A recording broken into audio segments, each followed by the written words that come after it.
Es una bendición verles a todos, media cara, algunos cara completa. Es una bendición saludarles. Que el Señor les bendiga. Vamos a la palabra de Dios. ¿Está listo? Bueno, nosotros ya estamos listos y ahí me van a poner también para que empiece el reloj y así no me tardo 2 horas. Aunque yo sé que usted aguanta 2 o 3, pero vamos a dejar que se vayan temprano para que puedan disfrutar algo allí con los papás. Además de los calcetines, ¿verdad? Una carnita asada o algo, lo que sea. Vamos a Efesios capítulo 5, versículo 21. Efesios 5, 21. El título de la enseñanza es Sumisión, misión imposible. Y ese es el tema número 3 de la serie Familias Fuertes, Iglesia Fuerte. Leemos Efesios 5, 21. Someteos unos a otros en el temor de Dios. Oremos una vez más. Señor, gracias por tu presencia en nuestras vidas. Gracias porque habitas en medio de las alabanzas de tu pueblo y habitas, Señor, en nuestros corazones. Tu Espíritu Santo mora en nosotros.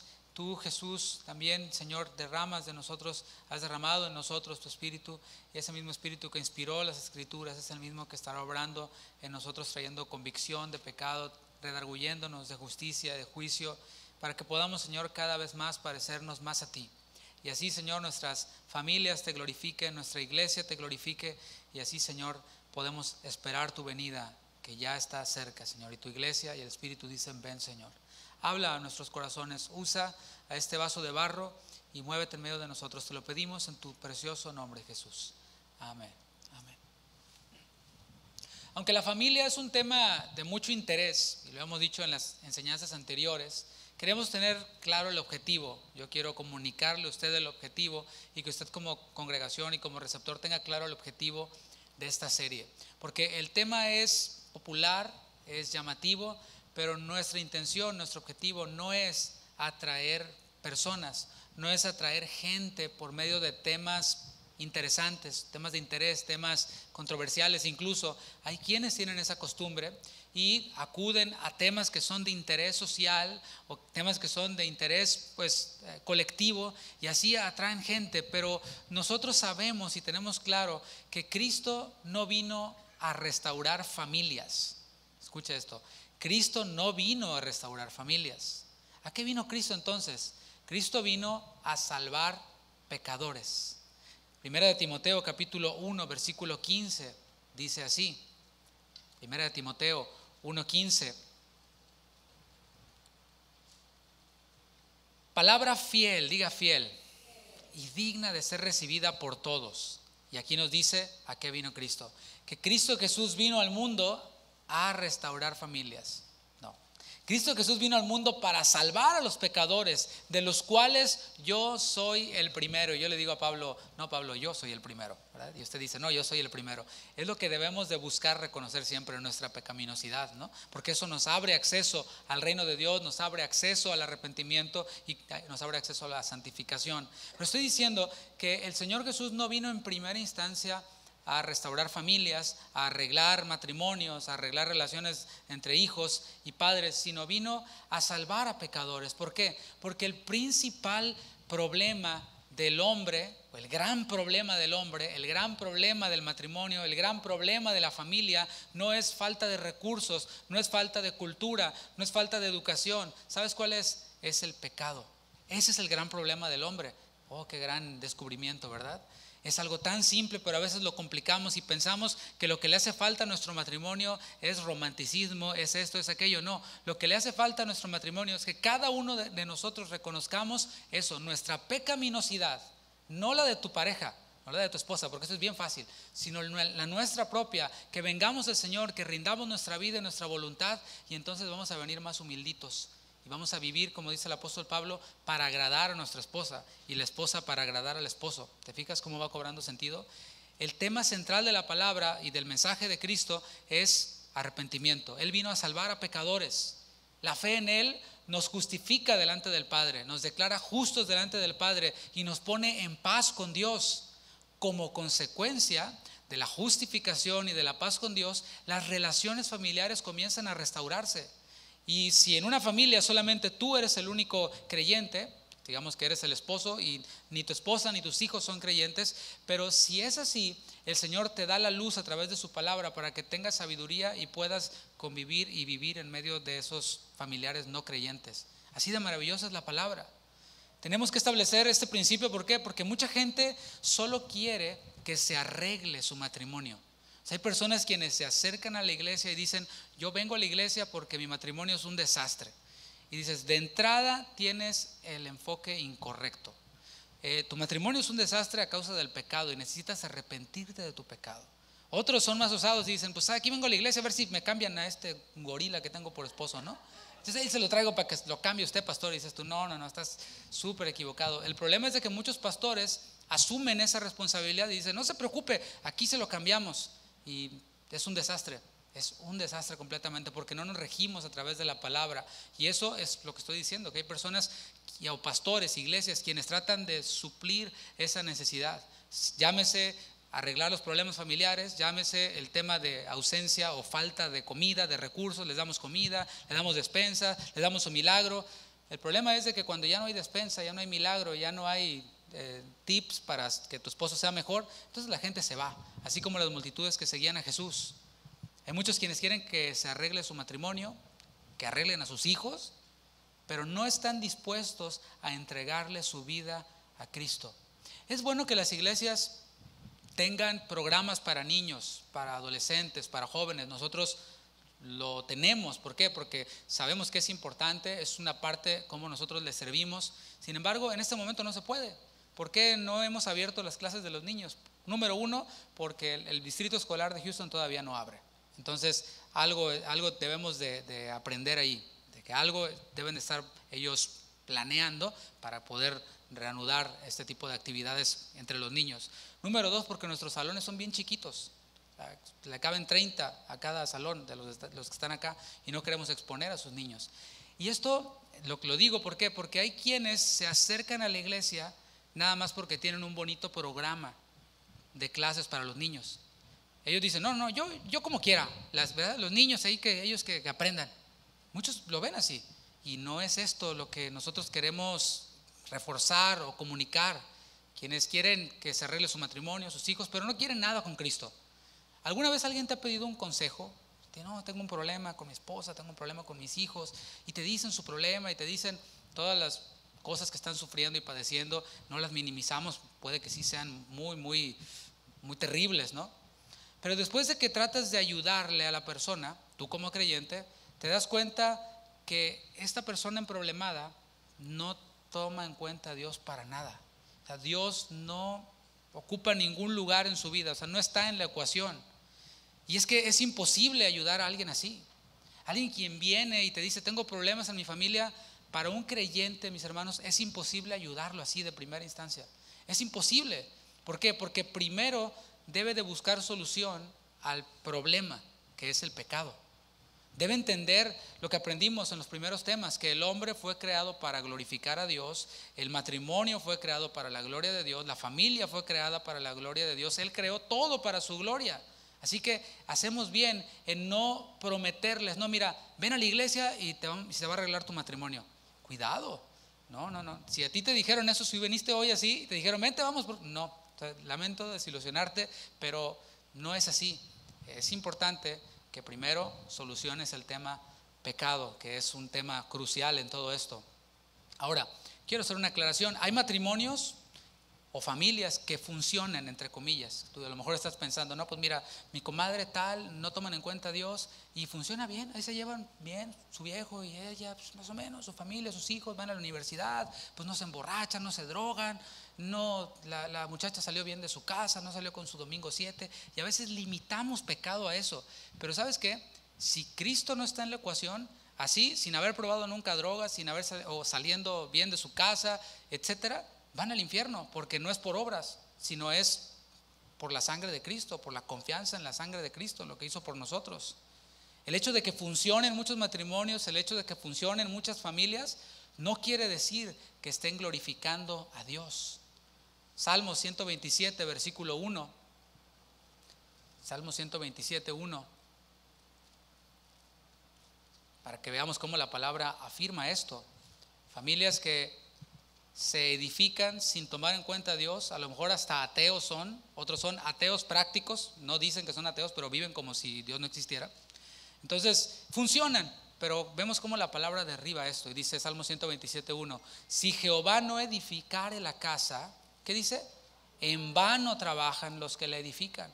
Si Jehová no guardare la ciudad, en vano vela la guardia. Si el Señor no es parte de la ecuación, si el Señor, corrijo, no es el centro de la ecuación de la familia, todo lo que se edifique, aunque funcione, es en vano. Y eso aplica en la familia, pero aplica en todo, mis hermanos. Si una iglesia no está edificada en la palabra de Dios, por más éxito que tenga, por más millones de seguidores que tengan y de visitantes que tengan, y traigan a los mejores cantantes, a los mejores predicadores y lo mejor de lo mejor, pero si el Señor no es el centro de esa iglesia, es en vano. Entretenimiento, vano. Una buena ahí sacudida del espíritu, entre comillas, en vano.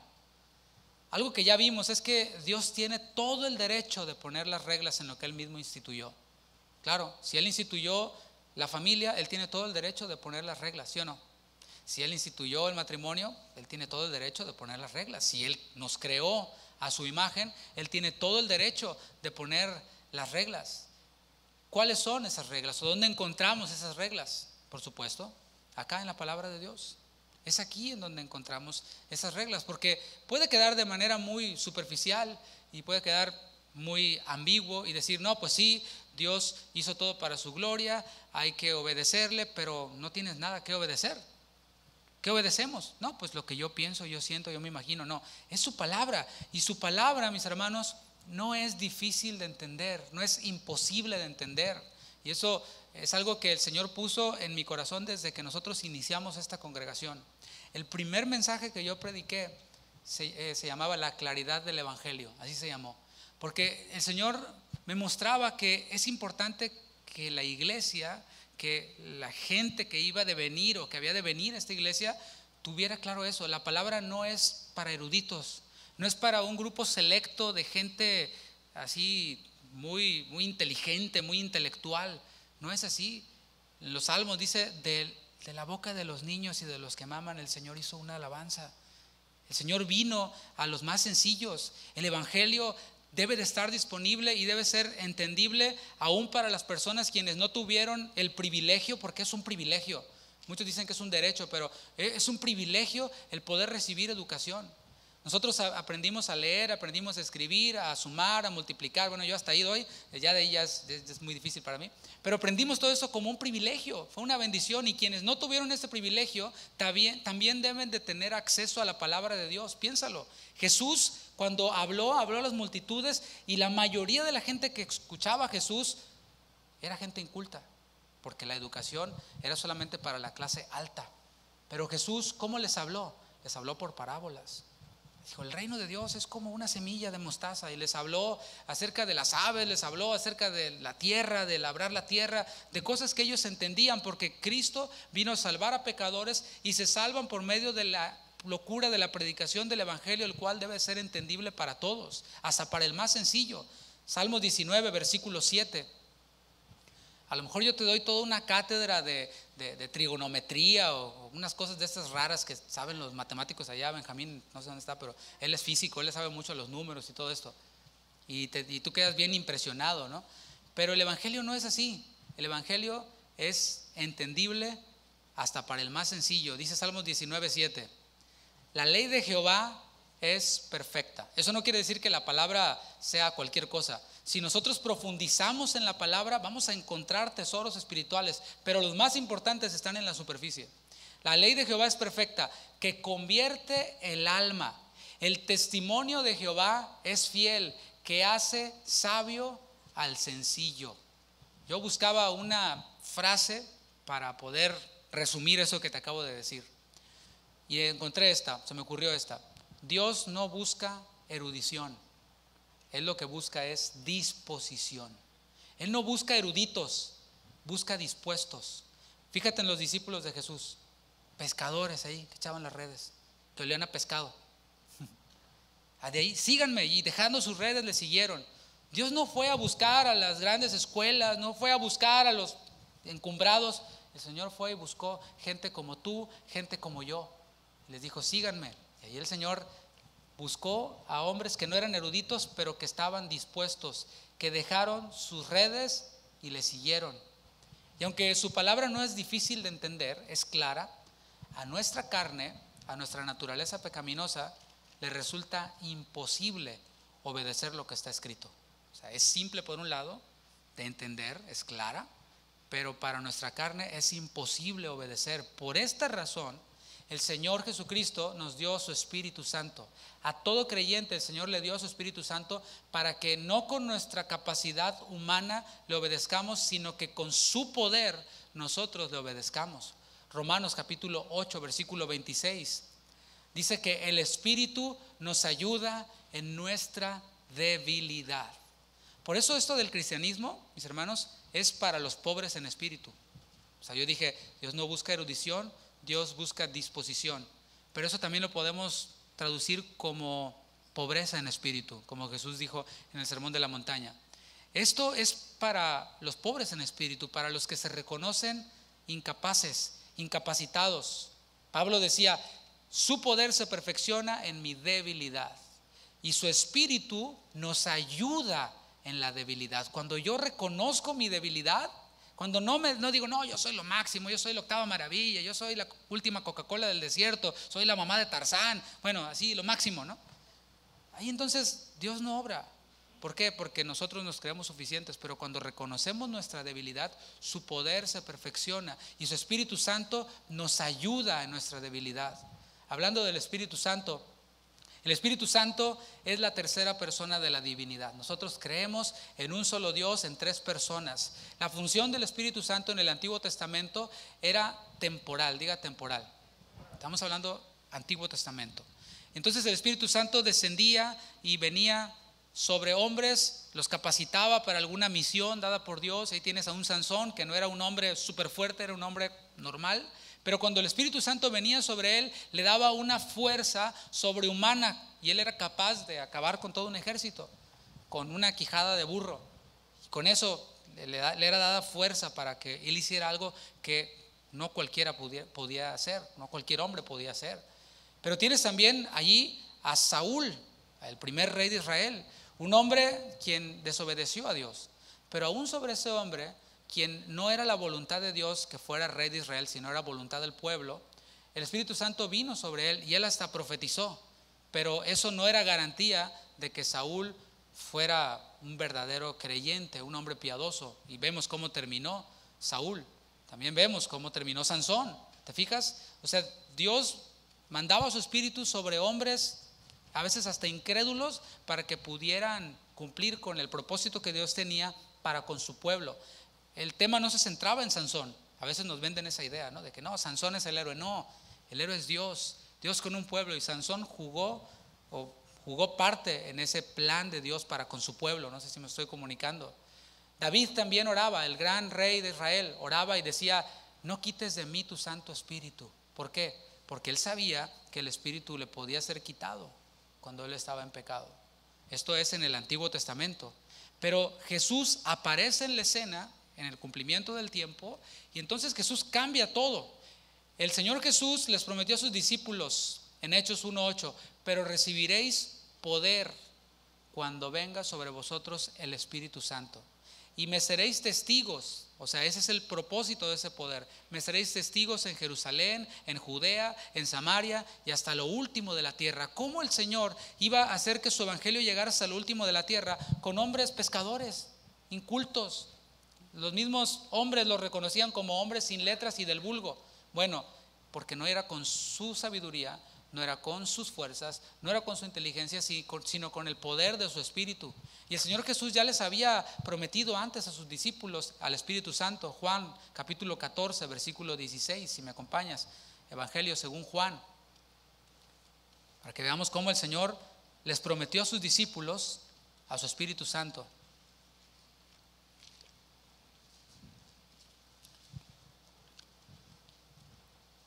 Y yo, dice Jesús, rogaré al Padre y os dará otro consolador, Paracletos. Esto es alguien quien no solamente consuela, sino que exhorta. Y Él os dará otro consolador para que esté con vosotros para siempre. Jesús sabía que su cuerpo físico, que Él mismo había de morir, había de resucitar y de ascender a los cielos. Pero el Señor Jesús les está diciendo esto: el Padre les va a dar a otro consolador. Yo me voy, pero el Señor les va a enviar a su Espíritu Santo y Él va a estar con ustedes para siempre. No como yo, decía Jesús, que voy a estar a la diestra del Padre en determinado momento. Ahora está a la diestra del Padre, pero nos dejó a su Espíritu Santo. Antes de Pentecostés, en Hechos capítulo 2, el Espíritu Santo estaba con los hombres. Estaba con los hombres. Y en algunos casos, hombres no creyentes, lo vimos. Nosotros ahora estamos en la era de la gracia, después de Hechos capítulo 2. Y a partir de Pentecostés hasta el día de hoy, el Espíritu Santo está en los creyentes únicamente en los creyentes. Y está de forma permanente, decía, para que esté con vosotros para siempre. Vamos a ver Juan 14:26, unos cuantos versículos más adelante. Continúa Jesús hablando acerca de este consolador, de este Espíritu Santo, del Espíritu Santo. Mas el consolador, el Espíritu Santo, a quien el Padre enviará en mi nombre, Él os enseñará todas las cosas y os recordará todo lo que yo os he dicho. Su Espíritu Santo, mis hermanos, nos capacita o nos da poder, dicho en el lenguaje de Hechos 1:8. ¿Nos da poder para qué? Para hacer la voluntad de Dios. Dice, Él les va a enseñar todas las cosas y les va a recordar, porque qué fácil se nos olvida, ¿verdad que sí? Qué fácil se nos olvida. Él nos va a recordar, Él les va a recordar, les decía a los discípulos, todo lo que yo os he dicho. Y este Espíritu Santo que el Señor Jesús les prometió a sus discípulos es el que mora en nosotros si tú eres creyente. Y es el Espíritu Santo el que te recuerda la voluntad de Dios, las palabras del Señor Jesús. Su Espíritu Santo nos capacita entonces. Y el Espíritu Santo no es una fuerza activa como le llaman los testigos de Jehová. Ellos no dicen que el Espíritu Santo sea Dios. Ellos dicen que el Espíritu Santo es una fuerza activa. Es lo que dicen ellos. Otro sector de la cristiandad dice que el Espíritu Santo es una emoción, o no lo dice, pero lo enseña. ¿Cuántos quieren sentir al Espíritu Santo? Y todos, se pasan, ¿no? Y órale, y sienten al Espíritu Santo. El Espíritu Santo tampoco es una experiencia religiosa, como decía el salmista Iglesias, ¿verdad? Y te sientes ahí tu experiencia religiosa. El Espíritu Santo es la tercera persona de la divinidad. Por toda la Biblia nosotros vemos al Espíritu Santo como una persona. No como una emoción, no como una fuerza activa, no como una experiencia mística, sino como una persona que revela. Es lo que dice la palabra, que el Espíritu Santo revela. Eso lo hace una persona, no una fuerza activa. Una fuerza activa no revela nada. El Espíritu Santo escudriña lo profundo del hombre, no una fuerza activa. Eso lo hace una persona. El Espíritu Santo enseña, una persona enseña, no una fuerza activa, no una emoción. El Espíritu Santo, escucha esto, determina. Apartadme a Bernabé y a Saulo para la obra, para lo que los he encomendado. El Espíritu Santo hablando. Una fuerza activa no hace eso, no determina nada.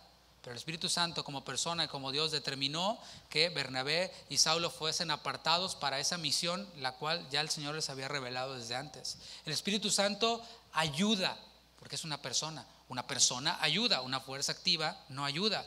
Pero además, y es el punto en el que me quiero centrar, el Espíritu Santo se contrista. Yo creo que es la característica que nos muestra todavía más la personalidad del Espíritu Santo. Se contrista. Una fuerza activa no se contrista. Una emoción no se contrista. Estamos hablando de una persona, de Dios. Y esta palabra contristar es la palabra lupeo, que denota causar dolor, denota tristeza. El Espíritu Santo, la persona del Espíritu Santo se entristece. Acompáñame a Efesios capítulo 4, versículo 30. Esto es solamente la introducción para llegar a Efesios 5, 21. Pero antes de Efesios 5, 21 está Efesios 4, 30. Dice Efesios 4, 30, y no contristéis, o sea, no entristezcan al Espíritu Santo de Dios, con el cual fuisteis sellados para el día de la redención. El Espíritu Santo, mis hermanos, se contrista, se entristece cuando los creyentes no andan como hijos de luz. Si tú continúas leyendo Efesios capítulo 4 y parte del capítulo 5, te vas a dar cuenta que está hablando cómo debe ser el andar de los creyentes. Y cuando los creyentes no viven como hijos de luz, el Espíritu Santo se contrista, se pone triste. Cuando los creyentes no andan como sabios, sino como necios, el Espíritu Santo se contrista. Y esto otra vez no tiene nada que ver con conocimiento intelectual. La sabiduría proviene de Dios, de su boca viene el conocimiento, es de la palabra de donde fluye la sabiduría. Porque no sé si tú conozcas a personas que tienen muchos títulos, que tienen muchos logros humanos, pero que son unos insensatos, para usar el término bíblico, a la hora de tomar decisiones para su vida y para su familia. El Espíritu Santo se contrista cuando los creyentes son insensatos. El capítulo 5, versículo 15 habla de esta insensatez. ¿Cómo un creyente es insensato? Aplicándolo a nuestro tema, al tema de nuestra serie. Cuando un creyente trata de edificar a su familia en sus fuerzas. Es como si Sansón hubiera tratado de enfrentar al ejército con sus fuerzas y con la quijada de burro, sin el Espíritu Santo. Hubiera sido un tonto y se lo hubieran surtido, pero terriblemente, ¿verdad? Se lo hubieran aplastado, le hubiera quedado puro polvo. Cuando él estaba ya ciego y cuando estaba ahí, él pidió y oró al Señor y el Señor le dio fuerzas. Pero sin fuerzas, Sansón, sin el Espíritu Santo, Sansón era eso, solamente un ciego encadenado. Y los creyentes somos necios cuando tratamos de edificar nuestra familia en nuestras propias fuerzas, con nuestra quijadita y con nuestra resorterita. ¿Cómo un creyente edifica su familia en sus fuerzas? Bueno, cuando en vez de usar la palabra, utiliza su opinión. No, es que yo opino. Oye, pero la palabra dice, no, es que yo creo que, okay. O sea que, como dice el pastor Chuy, tu opinión está por encima de la palabra. Tú tuviste una mejor idea que la palabra. Bravo, wow, increíble. Cuando el creyente trata de edificar a su familia a través de sus sentimientos, el Espíritu se contrista cuando el creyente hace eso. Te pongo un ejemplo. Vamos a hablar ya de los padres y de los hijos más adelante en esta serie, pero te pongo un ejemplo. Ahí tienes al niño haciendo su rabieta, su berrinche y tipo gadareno, ¿no? La cabeza le da vueltas así, ¿no? Y la mamá, ay Junior, es que no ha comido, es que no durmió bien. Y el niño, espuma y todo, ¿no? Eso es el resultado de edificar y de construir y de educar con los sentimientos, porque se está portando mal el niño. Entonces no le digas nada, no se vaya a traumar, no le llames la atención, no, porque ay, pobrecito, no le vais a romper su corazoncito de pollo, ¿verdad? Eso es edificar a la familia, hacer un lado la palabra, todo lo que la palabra enseña acerca de cómo debemos de criar a nuestros hijos, hacerlo a un lado y poner nuestra emoción. Eso es insensatez y eso contrista al Espíritu Santo. Eso es solo un ejemplo. Contristamos al Espíritu Santo cuando hacemos a un lado de la palabra y tratamos de edificar nuestra familia con la cultura, con lo que la ciencia dice. Y los psicólogos y sociólogos y todos los ólogos que hay que dicen, no, es que no debes de llamar la atención a los hijos. No, eso de la Biblia está muy anticuado, ya deséchalo porque estamos en el año 2020. Eso era para judíos de hace muchos años, no tenían internet, imagínate. No había celulares, no, o sea, estamos en otro rollo. Están bien arcaicos, ¿no? Bien retrógradas. No, esto es lo nuevo, ¿no? Y por ahí nos vamos. Oh, sí, es que ya dijo el psicólogo, ya dijo el quién sabe qué. Y la palabra no. Bueno, eso contrista al espíritu. El apóstol Pablo dijo en Romanos 12:2, no os conforméis a este siglo, al mundo, a la filosofía, a la psicología, todo aquello que se opone a la palabra de Dios. No estoy diciendo que la psicología, sea algo malo, ¿eh? Aquí en la mañana nos visitaban una hermana que es psicóloga y una creyente de veras, ¿no? Pero estamos hablando de sustituir la psicología por la palabra de Dios. Pablo decía, no os conforméis a este siglo, sino transformaos, déjense transformar por medio de la renovación de vuestro entendimiento, que es la palabra, para que comprobéis cuál sea la buena voluntad de Dios, agradable y perfecta. Y estamos hablando del Espíritu Santo. El Espíritu Santo mora de manera permanente en el creyente. Eso fue obra del Señor. Dijimos que Jesús prometió, Él estará con ustedes para siempre, en ustedes para siempre. Entonces Jesús está a la diestra del Padre, envió a su Espíritu, Hechos 2, y ahora el Espíritu Santo mora en el creyente de manera permanente. Y nosotros no tuvimos nada que ver en eso. O sea, aunque nos venden la idea de que no ve con el pastor para que ore por ti y recibas al Espíritu Santo. Órale, ¿es que es el vicario de Cristo o qué onda, no? No, en el momento de la salvación el Espíritu Santo viene a morar en nosotros. No es obra de ningún pastor, de ningún ungido, de ningún apóstol, ni obra de nosotros. Eso fue obra del Señor. Leíamos que el Espíritu Santo es las arras de nuestra salvación, es la garantía de nuestra salvación. Si alguien dice que no tiene el Espíritu Santo y que necesita ir con alguien para que se lo dé, entonces está diciendo que no es salvo. Así de simple. Él mora en nosotros y nosotros no tuvimos nada que ver, fue obra del Señor, pero, diga pero, es responsabilidad de los creyentes llenarse del Espíritu Santo. Fíjate cómo le atribuimos todo dejamos todo a los demás, ¿no? Bueno, voy a ir para que el pastor me haga recibir al Espíritu Santo. Entonces, yo no hago nada, el pastor me lo da. Y luego voy a llenarme del Espíritu Santo. Bueno, que me llene el pastor. No es el pastor, es usted, soy yo. Nosotros mismos somos responsables de llenarnos del Espíritu Santo. Y solo llenos del Espíritu Santo nos podemos someter unos a otros. En la sociedad, en la familia, en la iglesia, porque estoy entrando al tema ahora sí. Pero estamos todavía en el contexto del texto base que fue someteos unos a otros en el temor de Dios, Efesios 5:21. Pero antes de llegar al 21, vamos un poquito antes, al versículo 17, en el capítulo 5 de Efesios. Después de todo esto que te dije, no seáis insensatos, sino sabios, entendidos en cuál sea la buena voluntad de Dios, etc. Dice, por tanto, no seáis insensatos, sino entendidos de cuál sea la voluntad del Señor. Y esto incluye la voluntad de Dios para la familia. Está clarísimo que el Señor tiene una voluntad de Dios para la familia, ¿cierto? Que tiene una voluntad para la familia. ¿Y es cuál? Que Él sea glorificado. Versículo 18, no os embriaguéis con vino, en lo cual hay disolución.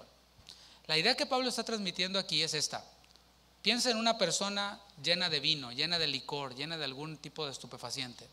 Una persona así, que actúa bajo la influencia de estas sustancias, no tiene control sobre sus movimientos.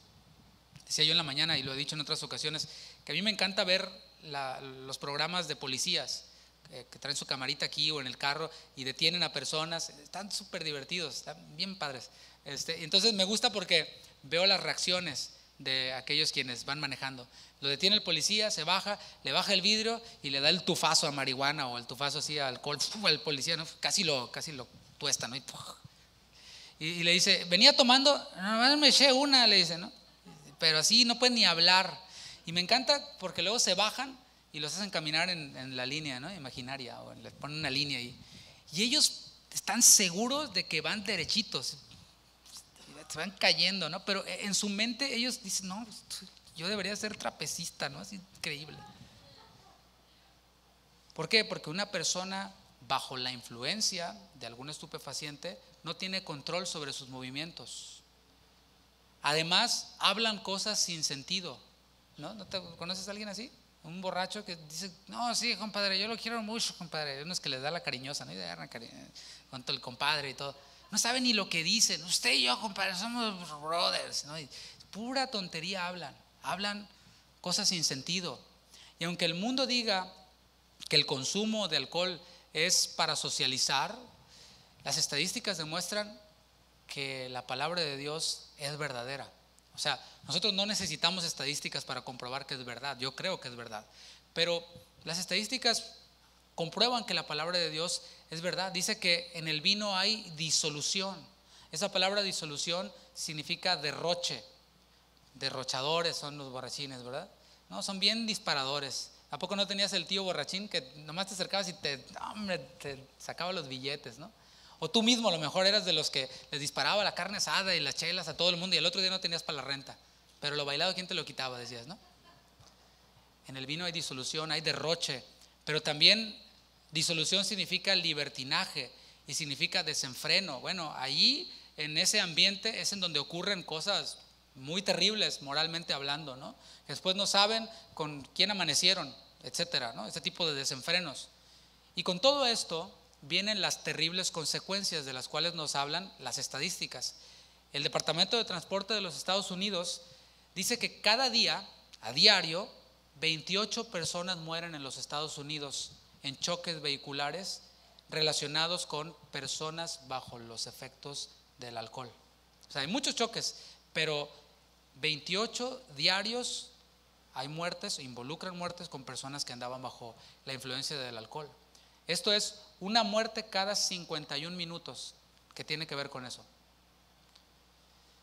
Continúa el apóstol Pablo y dice: en vez de embriagarse con vino, en donde hay libertinaje, en donde hay desenfreno, en donde hay estas estadísticas, sean llenos del Espíritu Santo.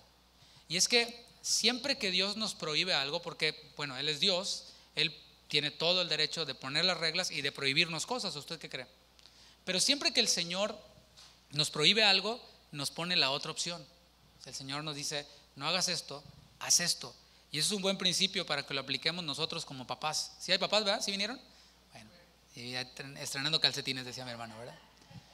Bueno, el principio que nosotros vemos es que el Señor nos prohíbe, pero nos da la otra opción. Y eso es algo que podemos aplicar con nuestros hijos. A veces nomás decimos: no, papá, ¿puedo hacer esto? No. ¿Por qué no? Porque no. ¿Y por qué? Porque no. El niño, ¿no?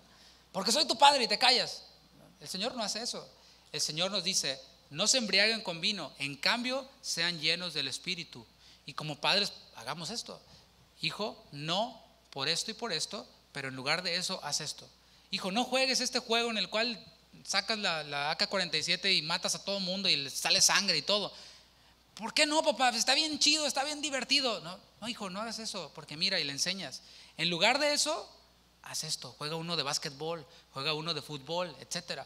Son lecciones que nosotros debemos de darles a nuestros hijos. Yo tengo un hijo adolescente, y se le enseña, una hija adolescente también, y se les enseña, se les dice: no hagas esto por esto.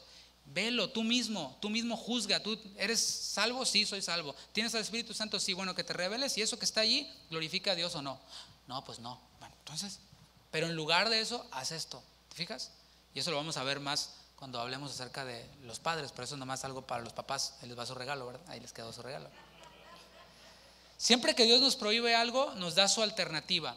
Pero esto, más que una prohibición, aunque la incluye, Pablo nos está dando un mandamiento. O sea, una cosa es: no hagas esto, y el mandamiento es: haz esto. ¿Cuál es el mandamiento? Sean llenos.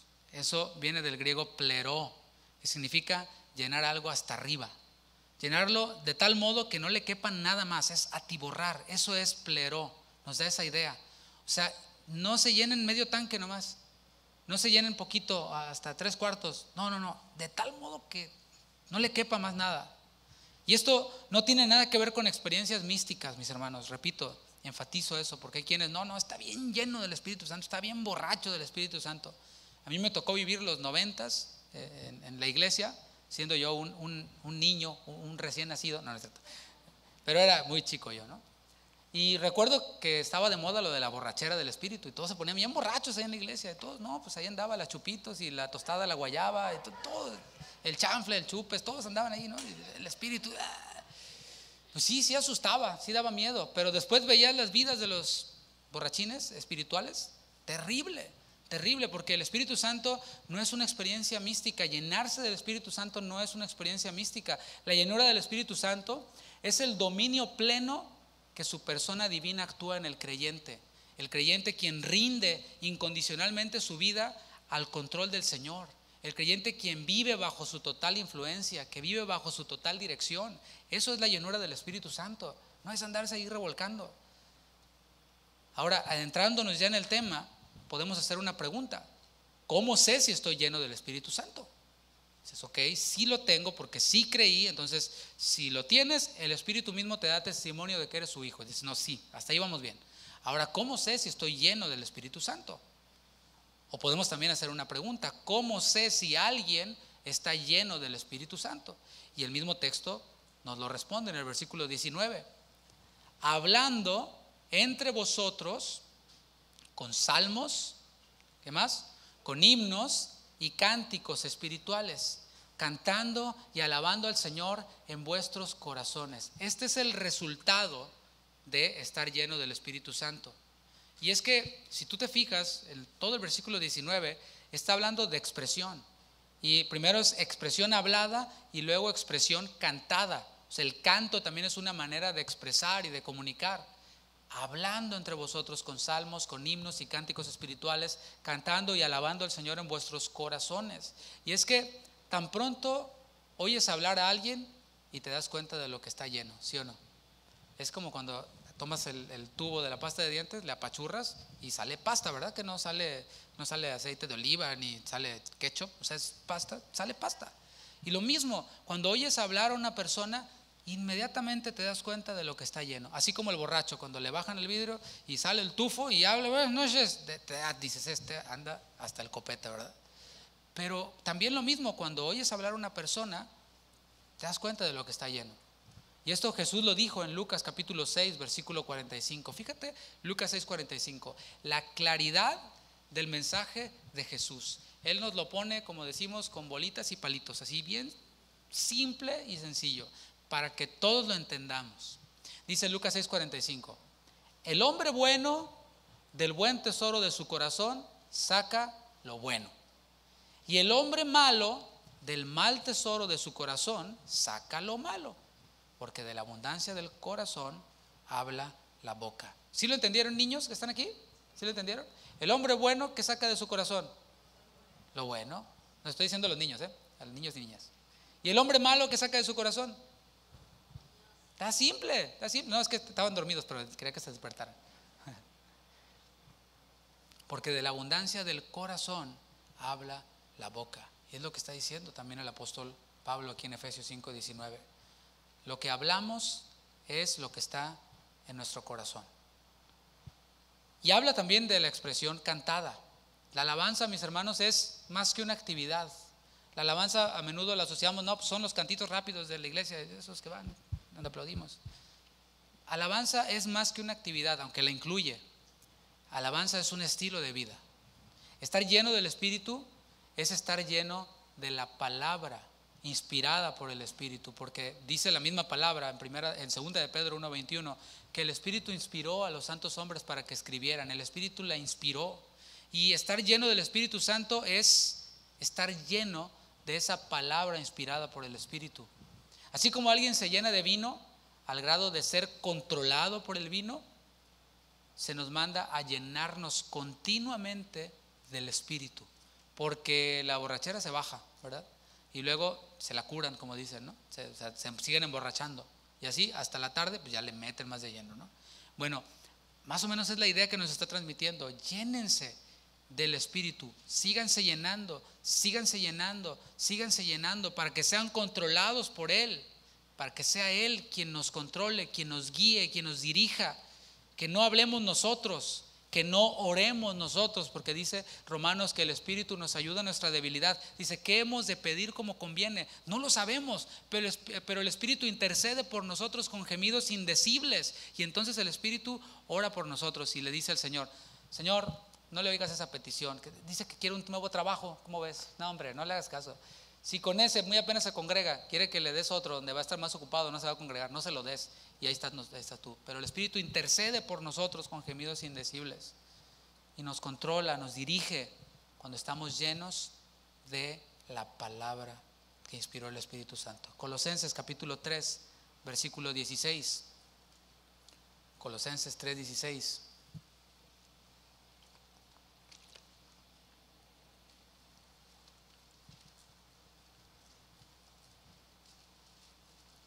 ¿Cómo sé si estoy lleno del Espíritu Santo? ¿Cómo sé si alguien está lleno del Espíritu Santo? ¿Qué sale de su boca?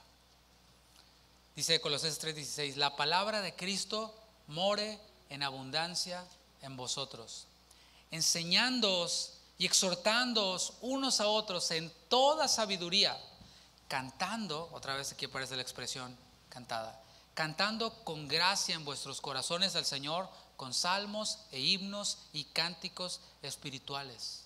Así que estar lleno del Espíritu Santo se manifiesta hablando y viviendo la palabra. Eso es una vida de alabanza. Nosotros no somos de los que nos gusta andar ahí, ándale hermano, alábele y alábele y alábele. No, lo que hay, pues lo que se ve es lo que hay. O sea, si estás en una iglesia o estás congregado tú mismo y la alabanza está bien aguada, así como que todos, bueno, es lo que hay. O sea, es lo que sale de su corazón, es lo que hay. Bueno, ¿qué hay que hacer? Pues llenarse del Espíritu. O sea, no estoy trayendo condenación a su vida y digas, no, pues estoy bien aguado, estoy bien perdido. No, es que podamos llenarnos más de la palabra, porque de esa manera cuando estamos en el tiempo de alabanza y de adoración, nos expresamos, sale de nuestra boca, no lo podemos contener, se desborda la alabanza de nuestra boca, y eso es una de las señales. Él puso en nuestra boca un cántico nuevo, alabanza a nuestro Dios, y eso se ve, muchos lo ven y confían en el Señor, porque Él nos sacó del lodo cenagoso. Y la palabra de Cristo, dice Colosenses, more en abundancia, no solo un poquito de la palabra. No solo hay un versito ahí que comparte, el versículo del día, pues ya cumplí, ya no me falta que te persines y desde ahí la penitencia, ¿no? No, pues sí, ay, qué bonito. No, es estar llenos de la palabra. Así es como nos llenamos del Espíritu. Pero continúa en el versículo 20 de Efesios capítulo 5, decía el 19, hablando con salmos, y dice entre vosotros, o sea, no es internamente, sino cuando nos comunicamos con otros, hablamos cánticos espirituales, salmos, himnos, además cantamos juntos. Y el versículo 20 de Efesios 5 dice, dando siempre gracias por todo al Dios y Padre en el nombre de nuestro Señor Jesucristo. Fíjate cómo continúa asociándolo con las palabras, con aquello que habla la boca. Primero habla acerca de alabanzas, himnos, salmos, pero aquí dice el versículo 20, gratitud, dando siempre gracias.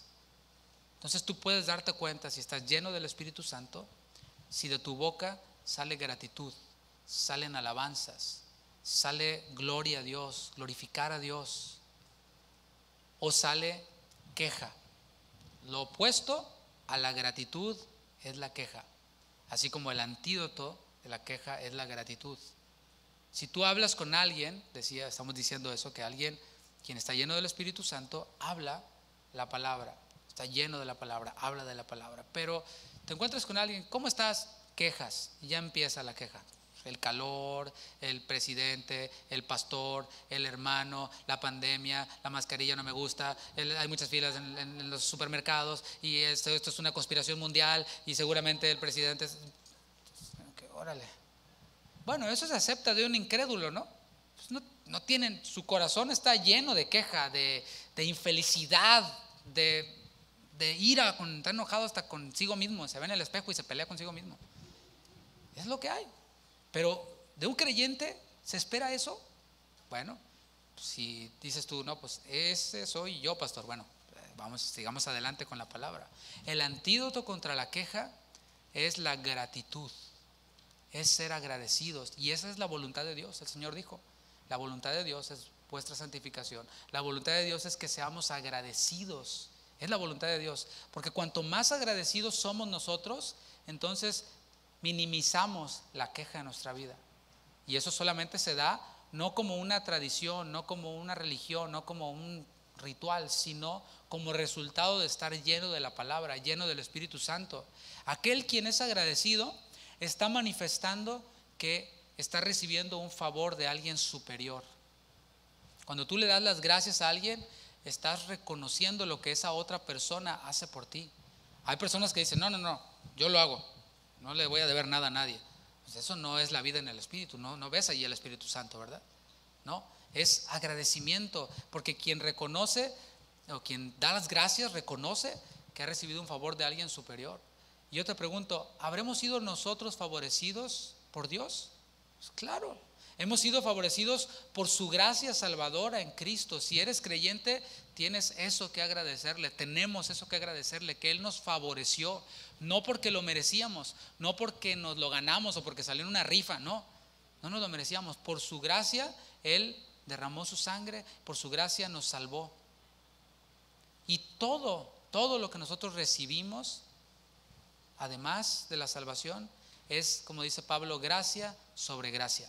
O sea, por gracia fuimos salvos por medio de la fe, pero al Señor, quien es abundante en gracia, nos da gracia sobre gracia, y nos da dones espirituales, y nos da favores, y nos rodea con un escudo, y nos da bendiciones, nos da sabiduría, ciencia, como veíamos el viernes, nos da discernimiento.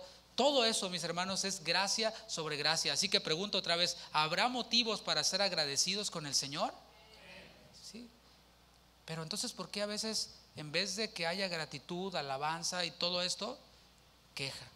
No, es que el pastor, no, es que el hermano, no, es que aquel, y no, es que el calor, y no. Bueno, debemos de dar gracias al Señor por todo, como dice su palabra. Y esto incluye lo que Él nos da. Le damos gracias por lo que Él nos da. Eso es bien fácil. Gracias, Señor, por lo que me das. Pero también el darle gracias en todo incluye darle gracias por lo que no nos da. Y ahí es en donde se pone difícil la situación, ¿no? Le damos gracias por lo que nos da y le damos gracias por lo que no nos da. ¿Por qué? Porque sabemos que si no nos lo da es porque nos está guardando. Si tú has estado orando por una esposa, y porque a lo mejor dijiste, no, la familia, pues ahora sí me van a dar los tics para conseguir esposa, ¿no? O esposo, ¿no? Si eres mujer. Bueno, si has estado orando por una esposa y el Señor no te la ha dado todavía, pues dale gracias. ¿Cómo? Pues dile gracias, Señor, porque todavía no me has dado una esposa, porque todavía no es tu tiempo, porque ese tiempo que pudiera ocupar, ocupándome o agradando a mi esposa, lo puedo invertir para tu reino, como lo veíamos la semana pasada. Le damos gracias por lo que nos da y por lo que no nos da.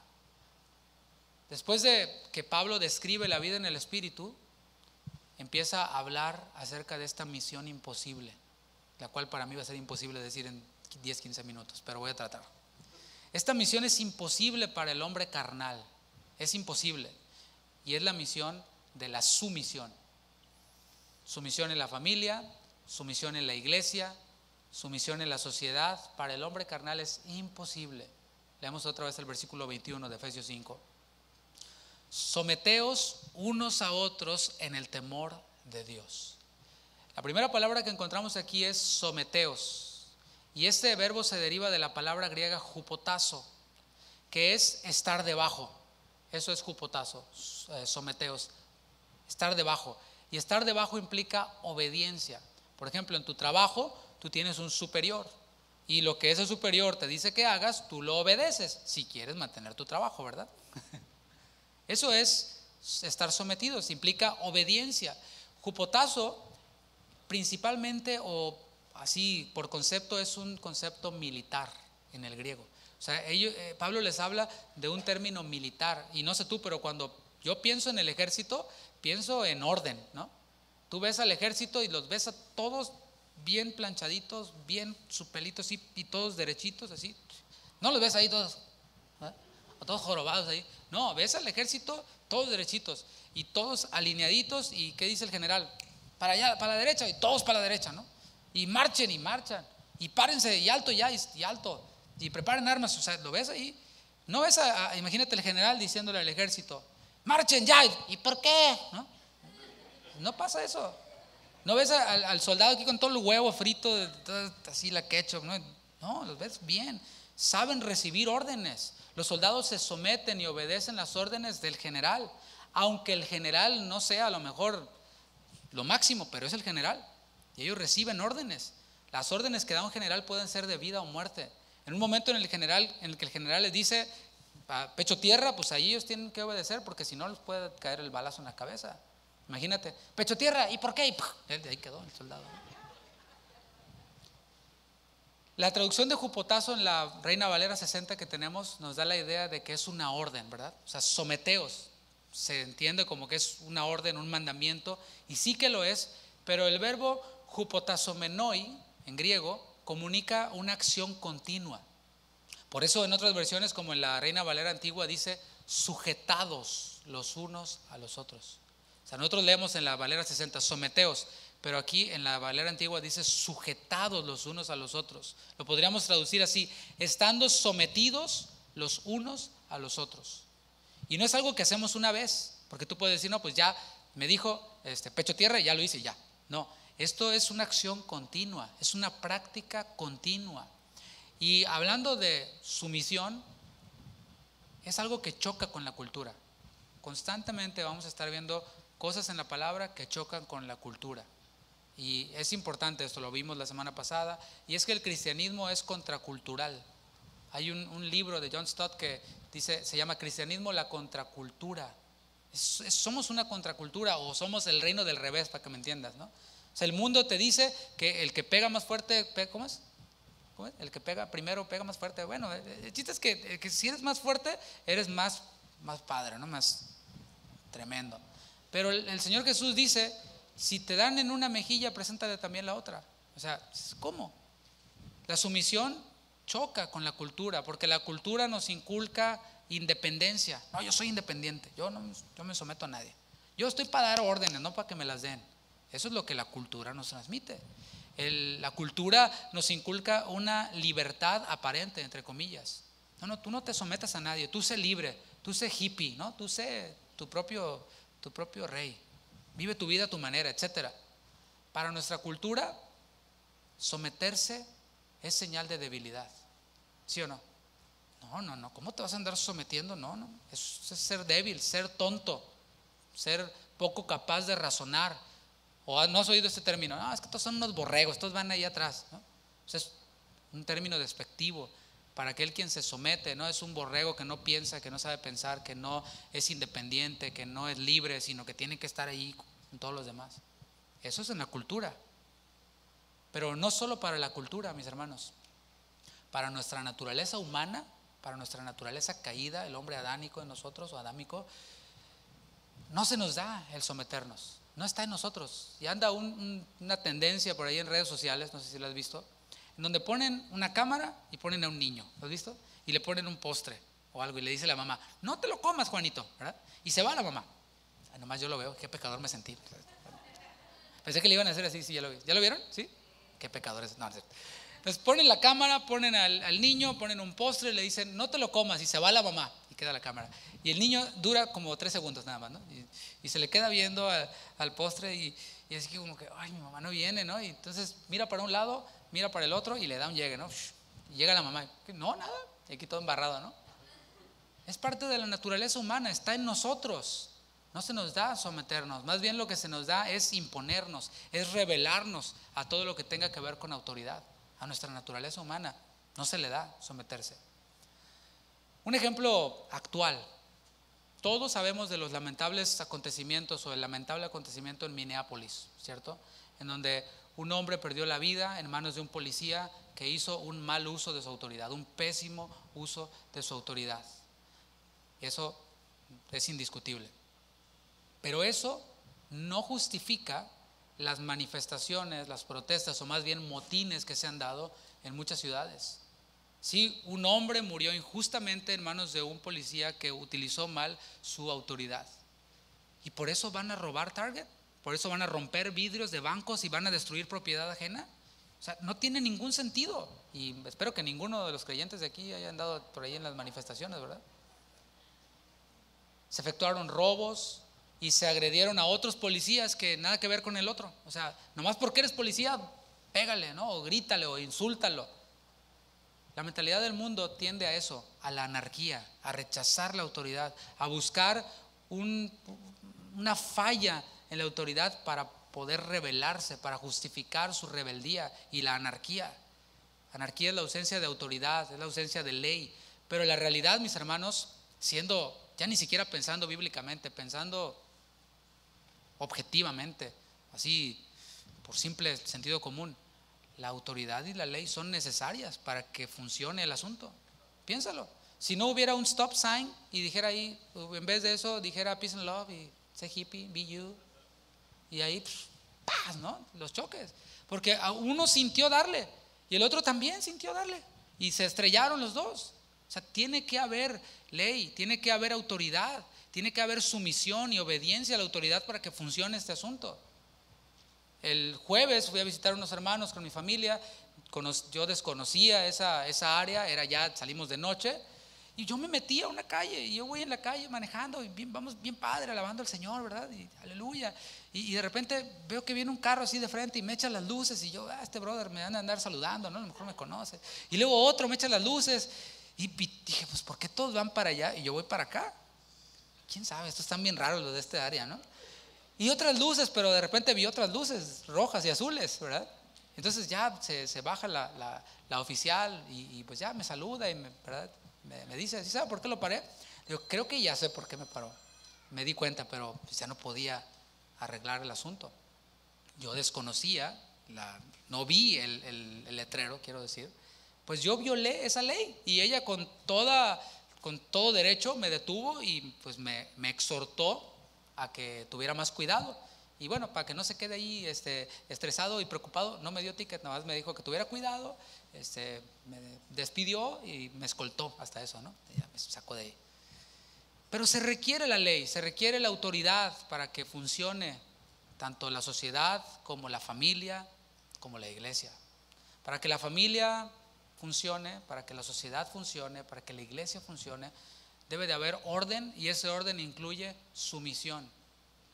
La palabra de Dios derriba la mentalidad del mundo en la que aquel a quien otros se sujetan es mejor que los que se sujetan.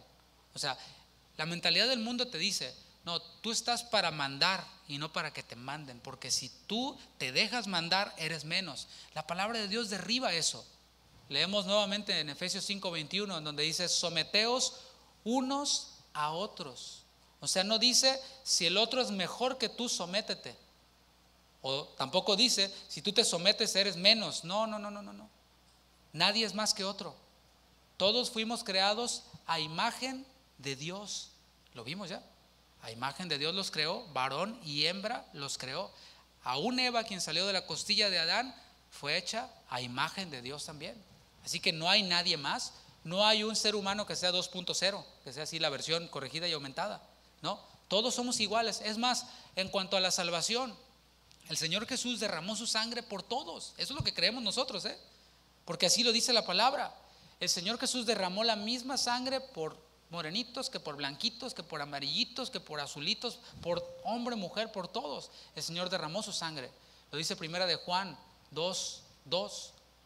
Dice que Jesús derramó su sangre, pagó por nuestros pecados, y no solo los nuestros, sino también los de todo el mundo. De tal manera amó Dios al mundo, hizo salvables a todos. No todos se salvan, pero todos son salvables, y los que creímos fuimos salvados. Reconocer esto, reconocer que todos fuimos hechos a imagen de Dios, que Jesús derramó la misma sangre por todos y que no hay hombre superior que otro, le da sentido a Filipenses capítulo 2 versículo 3. ¿Qué dice Filipenses 2:3? Nada hagáis por contienda o por vanagloria, antes bien con humildad, estimando, o sea, estimando cada uno a los demás como superiores a él mismo. O sea, en la realidad somos iguales, pero la palabra les manda a los creyentes a que los vean no como iguales, sino como superiores. De otra manera no se puede someter el uno al otro, no hay sometimiento. Sin embargo, esto no quiere decir que vamos a obedecer a todos. O sea, esto no quiere decir que vamos a obedecer a todos o que vamos a tratar de agradar a todos. El Señor delega autoridad a algunos. El Señor en la familia delega autoridad al marido, al padre. El Señor en la iglesia delega autoridad al pastor, a los ancianos. El Señor en la sociedad delega autoridad a los gobernadores. Esa sumisión entonces tiene un límite también. Es en el temor de Dios. Es lo que dice, someteos los unos a los otros en el temor de Dios, no en el temor al otro. O sea, no es que le obedezco porque le tengo miedo. No, eso ya no sería pensar bíblicamente. Es en el temor de Dios. Si lo que se nos manda se opone a lo establecido en la palabra, entonces la sumisión y la obediencia ya no es aplicable. Pero aún así, estamos llamados a no estimar por menos a la persona. Por ejemplo, un ejemplo bíblico, y te voy a poner un ejemplo de la vida práctica. En la palabra vemos en el libro de los Hechos cómo los apóstoles, Pedro y Juan, sanaron a un hombre, y vemos cómo fueron llevados ante el concilio por sanar a un hombre. Después les dijeron, ¿saben qué? Les prohibimos que hablen en ese nombre. Les prohibieron que hablaran y que predicaran en el nombre de Jesucristo. Eso decía la autoridad. ¿Qué decía Jesús? Vayan por todo el mundo y prediquen el evangelio a toda criatura. Entonces ellos estaban en esta encrucijada. Los hombres dicen que no prediquemos a Jesús, Jesús dice que prediquemos, y ellos llegaron a esta conclusión.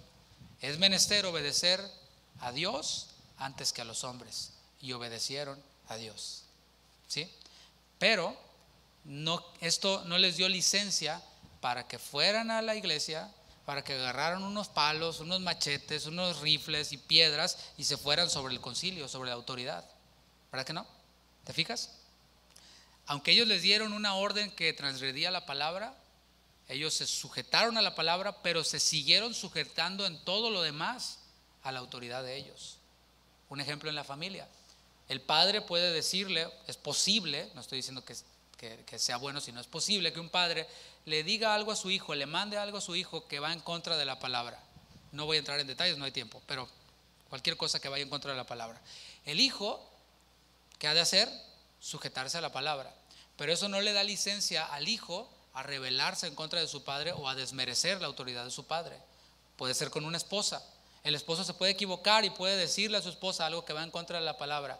La esposa se sujeta a la palabra, pero no desmerece la autoridad del esposo. Lo mismo con un pastor y así sucesivamente con cualquier autoridad. ¿Por qué? Porque somos hombres y fallamos. ¿Sí se había dado cuenta de eso, esposo? ¿Verdad que sí la regamos a veces? ¿Verdad? Y las esposas dicen amén. No. Pero si la regamos, no quiere decir y no le da licencia a la esposa para que este no sirve para nada. No, hay que tener un pensamiento bíblico. Someternos a seres imperfectos como nosotros es una misión imposible. Por eso hay tantos problemas en la familia, por eso hay tantos problemas en las sociedades.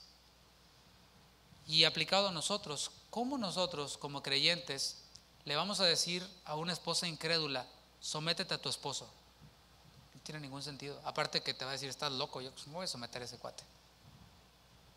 ¿Cómo le decimos a un chico incrédulo que se someta a sus padres incrédulos? Le podemos decir, pero no puede hacerlo. Es imposible porque no tiene al Espíritu Santo morando en él. Y si lo hace, porque ocurre, ¿no? O sea, hay familias que funcionan sin Cristo, pero ahí te encargo cómo están sus corazones. Yo conozco matrimonios que han durado muchos años y se veían bien. Pero cuando se muere el esposo, la esposa dice, qué bueno que se murió este desgraciado, ya me tenía hasta acá, no lo aguantaba. Es más, ¿sí? Estuvieron juntos, sí, pero se sometían unos a otros, sí, pero estaban llenos de amargura en su corazón. Porque si Jehová no edifica la casa, en vano trabajan los que la edifican. Solo llenos del Espíritu podemos cumplir con esta misión imposible de estar sumisos los unos a los otros en el temor de Dios. Ahora, el estar sumiso no quiere decir que dejemos de pensar. Cada creyente es un individuo que piensa, que razona por sí mismo. Incluso puede no pensar igual que sus familiares o que sus hermanos en Cristo. ¿Qué estoy diciendo? Que por ejemplo en la familia la esposa y el esposo son uno, dice la palabra, pero cada uno piensa, tiene esa capacidad de pensar. Y puede ser que el esposo diga, mira mi amor, vamos a darle por aquí. Y la esposa diga, no pienso igual que tú. ¿Qué es lo que ha de hacer la esposa?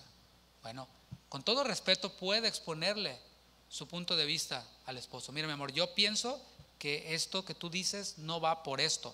Y sobre todo hablar de la palabra, ¿no? Entonces el esposo puede considerarla como superior a él mismo, estar sumiso a ella, porque es sumisos los unos a los otros en el temor de Dios, y decir, ¿sabes qué, mi amor? Sí tienes razón, pero eso no quiere decir que, ¿sabes qué? Te cedo la autoridad a ti y tú vas a correr esta familia, no. Debe de haber esa interacción. Eso es estar lleno del Espíritu. No estar lleno del Espíritu y estar lleno de la carne es decir, a ver, ¿tú qué me vas a andar diciendo a mí? Te callas y te sometes, ¿no? Ahora, si en esta interacción esposo, esposa, ya la esposa dice, ¿sabes qué? Esto no está en la palabra, y el esposo le dice, mira, pero la palabra dice esto también y esto, ¿no estás viendo esto? La esposa dice, ¿sabes qué? Sí, tienes razón. Así es como funciona una familia llena del Espíritu, un matrimonio lleno del Espíritu, entre padres e hijos, pero también entre iglesia. Podemos no pensar igual, pero es menester que obedezcamos en la palabra. Hay cosas que son secundarias y lo vimos ya en el libro de los Hechos, cómo Pablo y Bernabé tuvieron una discusión no pequeña. ¿Por qué? Porque ambos eran individuos que pensaban. Uno pensaba una cosa, el otro pensaba otra cosa. ¿Y qué ocurrió? Tuvieron hasta una discusión no pequeña y terminaron separándose, pero nunca vemos al apóstol Pablo murmurando de Bernabé. Nunca vemos a Bernabé murmurando del apóstol Pablo y poniendo ahí en redes sociales, no, ¿verdad? No habías. diciendo, pero mandando cartas, no, Pablo es esto y Pablo es aquello, y hablándole a los hermanos, no, este es un desgraciado, etcétera. Simplemente porque no pensaron igual. Bueno, cada creyente es un individuo que piensa y que razona por sí mismo, pero no se le permite ser un egoísta, no se le permite ser un amador de su propia opinión, amador de sí mismo. La sumisión bíblica es todo lo contrario al egoísmo. La sumisión bíblica es todo lo contrario al egoísmo. Un egoísta no se puede ocupar de los demás porque piensa nomás en sí mismo. No, es que me den placer a mí, que me agraden a mí, que me busquen a mí. No busca gozosamente el gozo de los demás, ni en la sociedad, ni en la familia, ni en la iglesia. El verdadero creyente ya no es esclavo de su individualidad egoísta. Eso era en el mundo. En el mundo éramos esclavos de nuestro egoísmo, de nuestra individualidad, de nuestra independencia y anarquía. Pero los creyentes decimos como Pablo, ya no vivo yo, mas Cristo vive en mí. En cambio, el verdadero creyente hace a un lado el egoísmo, la individualidad, y se somete a la cabeza que es Cristo. ¿Quién es la cabeza de la iglesia? Cristo. ¿Quién es la cabeza de la familia? Cristo. ¿Quién es la cabeza de la sociedad? Cristo es la cabeza de todas las cosas. Y esto implica que todo lo que el creyente hace es lo que su autoridad, Cristo, dice que haga. Suena muy bien, ¿verdad? Y hay quienes dicen, perfecto, no tengo ningún problema, yo me someto solamente a Cristo. Qué bueno, es un buen inicio. Cristo ahora te dice que te sometas a las autoridades que Él mismo delegó. Romanos capítulo 13, versículo 2. El Señor Jesús delega autoridad en la sociedad, en el gobierno. Estoy hablando de gobernadores terrenales, estoy hablando de magistrados, de jueces. Romanos 13, 2 dice, de modo que quien se opone a la autoridad, ¿qué dice? A lo establecido por Dios resiste. Y los que resisten acarrean condenación para sí mismos. Está hablando de gobernadores en la sociedad. Y yo espero, y lo decía en la mañana, en la reunión de la mañana, yo espero que cada vez se escuche menos de los miembros de esta iglesia, por lo menos que es la que el Señor puso a mi cuidado, el cuidado de los líderes, que cada vez se oigan menos quejas del presidente, de los miembros de esta iglesia. Eso es en el mundo. La gente del mundo le pone sobrenombres, se burla de su imagen, lo critica, etcétera. Eso es en el mundo. La palabra dice que nos sometamos a las autoridades porque han sido puestas por Dios. ¿Qué tal? Échate ese trompo a la uña. Un creyente que le pone sobrenombres al presidente y que le llama, etcétera, etcétera, ¿tú crees que está reflejando estar lleno del Espíritu Santo? En algún momento vemos a Pablo refiriéndose así de alguno de los gobernadores, de Félix, de Festo, quienes por cierto no eran blancas palomitas, pero siempre se refirió a ellos, habló de ellos con respeto. Eso es estar lleno del Espíritu, no es estarse revolcando. Sí, se revuelcan ahí todo y luego empiezan a decirle sobrenombres al presidente, a burlarse, a criticar, a oponerse. El Señor delega autoridad también en la familia. Porque fíjate, en la segunda parte del versículo 2, dice que los que resisten acarrean condenación para sí mismos. O sea que, ¿quieres vivir así? Bueno, sigue resistiendo a la autoridad, sigue oponiéndote a la autoridad. Y el Señor también delega autoridad en la familia, a que estemos sometidos unos a otros en el temor de Dios, pero manda y delega autoridad a los maridos. Las casadas estén sumisas a sus maridos como al Señor. Los hijos estén sumisos a sus padres. Hay este orden y aplica lo mismo. Quien resiste acarrea condenación para sí mismo. El Señor Jesús, quien es la cabeza de todas las cosas, delega autoridad también en la iglesia. No se me ha olvidado, es el tema de esta serie: familias fuertes, iglesia fuerte. Pero hermana, si usted no se somete a su esposo, ¿qué me puedo esperar yo? Si la mujer tiene a su esposo como un buró, como un cero a la izquierda, se burla de él, lo humilla, no se somete, ¿qué me puedo esperar yo? Además, ella se somete a su esposo. O sea, las mujeres no se someten a mí, se someten a sus esposos en el Señor. ¿Sí me estoy comunicando? Por esto va conectado una cosa con la otra. Es importante, y yo lo aprendí hace tiempo, que yo como pastor les enseño a ustedes, porque la palabra sí lo enseña, a que respetemos a nuestro presidente. Porque si no respetan al presidente, ¿qué me puedo esperar yo? ¿Verdad? Pero esto es así, funciona también en la familia, en la iglesia. El Señor delega autoridad en la iglesia. Hebreos capítulo 13, versículo 17. El Señor manda su misión también en la iglesia. Hebreos 13, 17. Obedeced a vuestros pastores y sujetaos a ellos. Me detengo ahí, tengo 5 minutos. Obedeced a vuestros pastores, así como la esposa obedece a su esposo. ¿Verdad que no obedece al vecino? O sea, obedece ni al... No, por eso decía, no me obedecen a mí, obedecen a su esposo. Por eso a mí me interesa que los padres, ¿sí hay padres vinieron?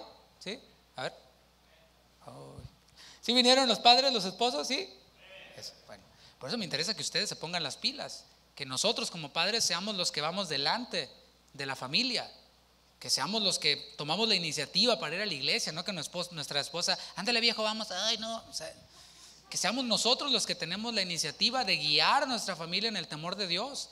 Y aquí, hablando del principio de iglesia, obedezcan a sus pastores. Por eso es importante que seamos parte de una iglesia local, porque si no eres parte de una iglesia local, eres una oveja sin pastor y eres digno de toda la lástima de Jesús, porque el Señor dice que veía a las multitudes y tenía compasión de ellos, porque los veía como ovejas sin pastor. Pero si tú eres creyente, obedeces a lo que el Señor dice. No dejen de congregarse, lo que leía Carlos hace rato, como algunos tienen por costumbre. Bueno, ser parte de una iglesia local, en el paquete viene los pastores, las autoridades, quienes dirigen. Y dice la palabra, obedézcanos a sus pastores. Es bien cómodo seguir predicadores por internet. Es bien cómodo. No, mira, este me gusta, lo sigo. Y hoy no me gusta, hoy me gusta este. Y así, y tengo mi favorito, pero ese favorito ni te conoce, ni en el mundo te tiene. Porque continúa diciendo, porque ellos, tus pastores, velan por tus almas. Chuy Olivares vela por las almas de Guadalajara, de Casa de Oración Guadalajara. Y así, ¿no? Fleming Tejada, de las ovejas de Nueva York. Y así, Raúl Galina de Florida. Así sucesivamente. O sea, una iglesia local. Predican increíble. Yo los escucho todo el tiempo, los admiro, los respeto. Pero, y usted también los puede escuchar, está padre, ¿no? Pero tenemos nuestros pastores. Nos sujetamos a ellos, porque ellos velan por sus almas. En mi caso, pues qué bueno que se conectan aquí otros hermanos, ¿no? Les mando saludos. Ahí los estoy viendo ahí conectados. Padrísimo. En Paraguay, en Argentina, en otros lados, qué bueno. Pero el Señor me dice, como quienes han de dar cuentas. Yo voy a dar cuentas, pues no por ellos tienen su iglesia, ellos tienen su pastor, y su pastor va a dar cuentas por ellos. Yo voy a dar cuentas por usted, si usted es miembro de esta iglesia y se deja cuidar por este liderazgo, porque nosotros vamos a dar cuentas por ellos. Pero papá, marido, ahí se la reviro, ¿no? Usted también va a dar cuentas por su familia. Y no le va a decir al Señor, es que estaba muy cansado por el jale, Señor. No, o sea, nosotros vamos a dar cuentas. Recibir autoridad de parte de Dios, que el Señor nos delegue autoridad, implica que vamos a dar cuentas, implica responsabilidad. Y vamos a dar cuentas, yo voy a dar cuentas. También el apóstol Pedro dice, apacentad la grey de Dios que está a vuestro cuidado. O sea, les habla a pastores y hay un rebaño definido sobre el cual nosotros apacentamos, al cual nosotros cuidamos como pastores, y las ovejas tienen sus pastores. ¿Te fijas cómo todo debe estar en orden? La palabra nos da el orden y dice, obedezcan a sus pastores. No dice critiquen a sus pastores, no dice juzguen a sus pastores, no dice, mira, si es así, entonces a lo mejor esta no es la iglesia, hermano. O sea, o la iglesia en la que estás, si nomás te la pasas quejándote, criticando, murmurando, hablando a otros del pastor, mira, ¿por qué no mejor buscas una iglesia en donde veas al pastor como eso y te sujetes, como dice la palabra, y obedezcas y te sujetes? Para que lo hagan los pastores con alegría, para que los pastores velen por ustedes con alegría y no quejándose, porque esto no os es provechoso. No les es provechoso un pastor que se queja porque pues las ovejas nomás no lo obedecen. ¿Te fijas? Para un incrédulo es imposible a menos de que se le aplique la fuerza. Un incrédulo obedece, sí, pero cuando lo tienen sometido así con un teaser o con una macana, así se obedece. Todos los revoltosos estos que andaban en downtown, pues les sacaron el escudo y les sacaron la macana y nomás así se calmaron. Para un incrédulo es imposible someterse a menos de que le apliquen la fuerza. Y para un creyente, quien vive en la carne, también es imposible someterse. Por eso, fíjate cómo se está conectando todo. Es la vida en el Espíritu para someternos. Si no te estás sometiendo ni en la iglesia, ni en la familia, ni en la sociedad, y eres creyente, es porque no te has llenado del Espíritu Santo. Por eso la palabra nos manda en Gálatas capítulo 5, versículo 16. Digo pues, andad en el Espíritu, vivan en el Espíritu y no satisfagáis los deseos de la carne. Invito a que se ponga de pie, vamos a orar. Señor, muchas gracias. Gracias por tu palabra. Gracias por tu fidelidad. Gracias por tu Espíritu Santo. Levanta tus manos, dile, gracias por tu Espíritu Santo, Señor. Y Señor, oramos ahora pidiéndote por aquellos quienes no tienen tu Espíritu morando en ellos. Es decir, por aquellos quienes no te conocen y no son salvos.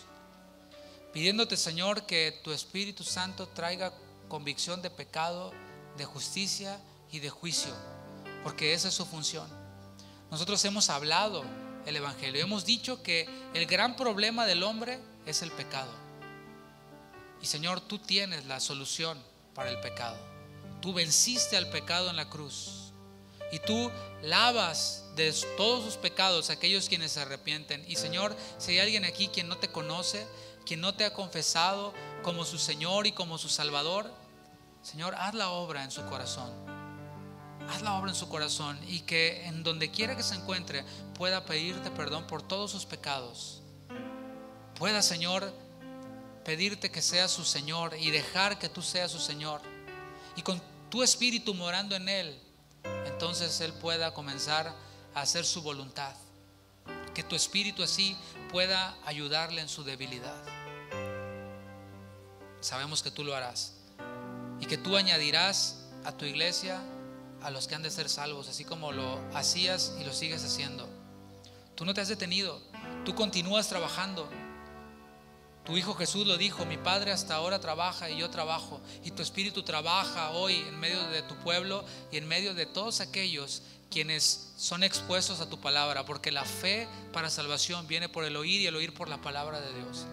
Así que nosotros confiamos en tu fidelidad y en que tú no vas a dejar que la semilla regrese vacía.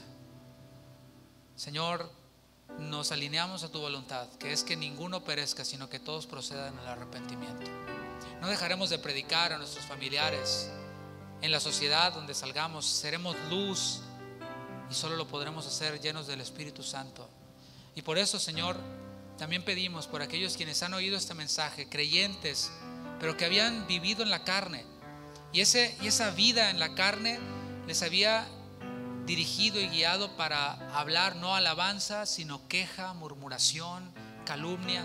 Señor, que esta enseñanza, que esta palabra que se ha hablado hoy sea, Señor, un nuevo inicio para ellos, y que tu Espíritu les guíe a rectificar, a pedir perdón por el daño que causamos cuando vivimos en la carne, porque cuando nosotros vivimos en la carne y sembramos en la carne, segamos corrupción, y que podamos, Señor, rectificar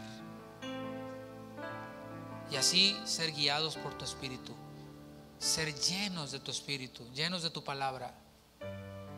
Síguenos dando sabiduría, Señor, que proviene de ti únicamente para enseñar tu palabra, para hablar tu palabra.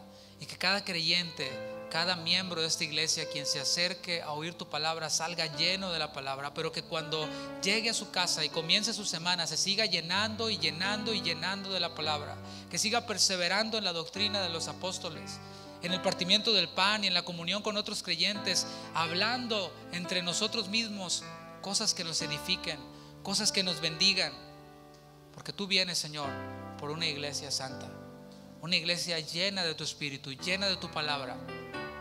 Gracias, Padre, porque nos enseñas todo esto, y cuando nos pidas cuentas no tendremos excusas. Tú has hablado abundantemente y claramente. Queremos ser encontrados fieles. Oramos, Señor, por los padres quienes se encuentran aquí. Si está tu papá por ahí, extiende tu mano sobre su hombro y dale gracias a Dios por tu propio papá si está allí. Y si no, solamente piensa en él y ora por él y dale gracias. Dice su palabra que ellos nos educaron hasta donde les daba su conocimiento, pero démosle gracias por ellos. Vivamos sumisos a ellos, pidamos de sabiduría al Señor. Padre, oramos por todos los papás que se encuentran aquí. Tú eres cabeza de la iglesia y los padres somos cabeza de nuestra familia. Que sean varones piadosos, que sean varones valientes, que guíen a sus familias hacia tu camino, que ministren a sus esposas y a sus hijos con tu palabra, llenos del Espíritu Santo. Solo de esa forma, Señor, podremos cumplir con esta misión imposible para nuestra carne. Bendice a cada familia que se encuentra aquí presente, cada familia que nos ve. Sigue, Señor, obrando en medio de nosotros. Te lo pedimos en tu precioso nombre, Señor. Amén. Amén. Mis hermanos, que el Señor les bendiga, que tengan una muy buena semana. Feliz día a todos los papás. Que disfruten su carne asada. Buenas tardes.